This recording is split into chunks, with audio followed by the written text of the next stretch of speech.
കാരണം അന്നേരമാണ് പ്രേക്ഷകരെല്ലാം കൂടുതൽ പേരും ആ സിനിമകൾ കണ്ടിട്ട് അതിന്റെ റിവ്യൂ നമുക്ക് ട്രോളായിട്ടും അതിന് റെസ്പോൺസ് വരാറുണ്ട്. അതായത് ഒരു സിനിമ ഇറങ്ങുമ്പോൾ എന്താണ് കറക്റ്റ് ഒരു റിവ്യൂ എല്ലാവരും പറയാത്തതെന്നാണ് എന്റെ ചോദ്യം. ഒരു സിനിമ ഇറങ്ങുമ്പോൾ കറക്റ്റ് റിവ്യൂ ആരും കറക്റ്റ് പറയുന്നില്ല. അവർക്ക് അവരുടെ സെൻസിബിലിറ്റി വെച്ചിട്ട് അവർ പറയാൻ പറ്റുള്ളൂ. ഓരോരാൾക്ക് ഓരോ ബുദ്ധി ആലോചനയല്ലേ. അത് നീ ഇപ്പൊ എന്നോട് നീ എന്താ കറക്റ്റ് ആയിട്ട് റിവ്യൂ പറയാതെന്ന് വെച്ചാൽ നമുക്കൊരുത്തിനെ പിടിച്ച് അടിക്കാൻ പറ്റും. നിന്റെ ചോദ്യം ഭയങ്കര അടിസ്ഥാനമായിരുന്നു. ഞാൻ പറഞ്ഞുതരാം. ഞാൻ നേരത്തെ അതിനാണ് പറഞ്ഞത്, സിനിമ വളരെ സബ്ജക്റ്റീവ് ആയിട്ടുള്ള കാര്യമാണ്. നിനക്ക് ഇപ്പൊ പൊന്മാൻ ഇഷ്ടപ്പെട്ടു എന്ന് വെച്ചോ, ഇവിടെയുള്ള എല്ലാവർക്കും പൊന്മാൻ ഇഷ്ടപ്പെടണമെന്നില്ല. നീ പറയണം പൊന്മാൻ ഗംഭീര സിനിമയാണെന്ന്. പക്ഷെ ഈ പൊന്മാൻ ഇഷ്ടപ്പെടാത്ത എത്രയോ പേരുണ്ടാവും നമുക്ക് ഉണ്ടാവും. അതവർ അത്രേ ഉള്ളൂ റിവ്യൂവിന്റെ കേസിൽ. സിമ്പിൾ അല്ലേ? റിവ്യൂവിന്റെ കേസിൽ നീ ഒരാളെ വിശ്വസിക്കല്ലോ. റിവ്യൂ കണ്ടിട്ടാണോ നീ സിനിമക്ക് പോകുന്നത്? ചിലപ്പോ ആയിരിക്കും. നിന്റെ കേസിലല്ല. പിന്നെ അത്രേ ഉള്ളൂ അതിനുള്ള ഉത്തരം.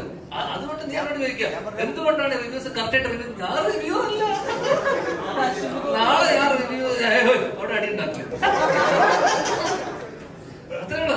റിവ്യൂവിന്റെ അടിസ്ഥാനപരമായ റിവ്യൂ എന്തിനാന്ന് എനിക്കറിയാം. എന്തിനാ ഇതെല്ലാം നീ ചോദിച്ചെന്ന് വെച്ചാ എന്താണ് ഇവരൊന്നും കറക്റ്റ് പറയാത്തെന്നുള്ളതാണ് നമ്മളെ ചോദ്യം. പിന്നെ ഇപ്പൊ നമ്മൾ OTT കേസ് നീ ചോദിച്ചതില് OTT വരുമ്പോഴാണ് ഇത് കറക്റ്റായിട്ട് അറിയുന്നത്. അത് തെറ്റാ. കാരണം അറിയുമോ, ചില സിനിമകൾ നമ്മൾ തിയേറ്ററിൽ എക്സ്പീരിയൻസ് ചെയ്യണം. മനസ്സിലായില്ല?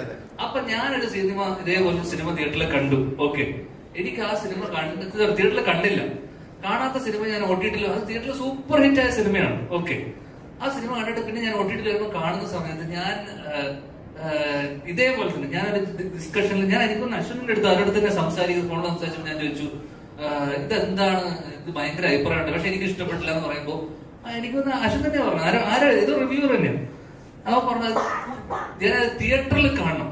തിയേറ്ററിൽ ആ സൗണ്ട് അല്ലെങ്കിൽ ആ സൗണ്ടിന്റെ കൂടെയും അല്ലെങ്കിൽ തിയേറ്ററിൽ നമുക്കത് ആ ഒരു പരിപാടി വേറെ തന്നെയാണ് എന്നുള്ളത്. അത് ചില സാധനങ്ങൾ അങ്ങനെ കണ്ടാൽ മാത്രമേ നമുക്ക് അത് ഫീൽ ചെയ്യാൻ പറ്റുള്ളൂ. ചിലപ്പോൾ ഒരു വലിയ മോബിന്റെ കൂടെ ഒരു മാസിന്റെ കൂടെ കാണുമ്പോൾ ചില സിനിമകൾ നമ്മൾ ഭയങ്കരമായിട്ട് ആസ്വദിക്കും. ചില തമാശ സിനിമകൾ, ചില ത്രില്ലർ. പക്ഷെ വീട്ടിൽ നമ്മൾ ഒറ്റയ്ക്ക് ഇരുന്ന് കാണുന്ന സമയത്ത് നമുക്കെല്ലാം ചിലപ്പോ പോസ് ചെയ്ത് നമുക്ക് എല്ലാ പാളിച്ചകളും മനസ്സിലാവും. നമ്മുടെ 2-3 ദിവസമൊക്കെ എടുത്തിട്ടില്ല പല സിനിമകളും കാണുന്നത്. അതുകൊണ്ട് ഒന്നും പറയാൻ പറ്റില്ല. ഇത് എന്തുകൊണ്ടാണ് അവൻ കറക്റ്റായിട്ട് റിവ്യൂ പറയാത്തത്? നമ്മൾ റിവ്യൂ നോക്കിയിട്ടാണോ?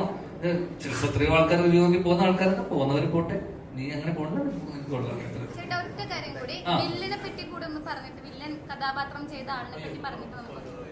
അത് അതിനെ കുറിച്ച് പറയണോ?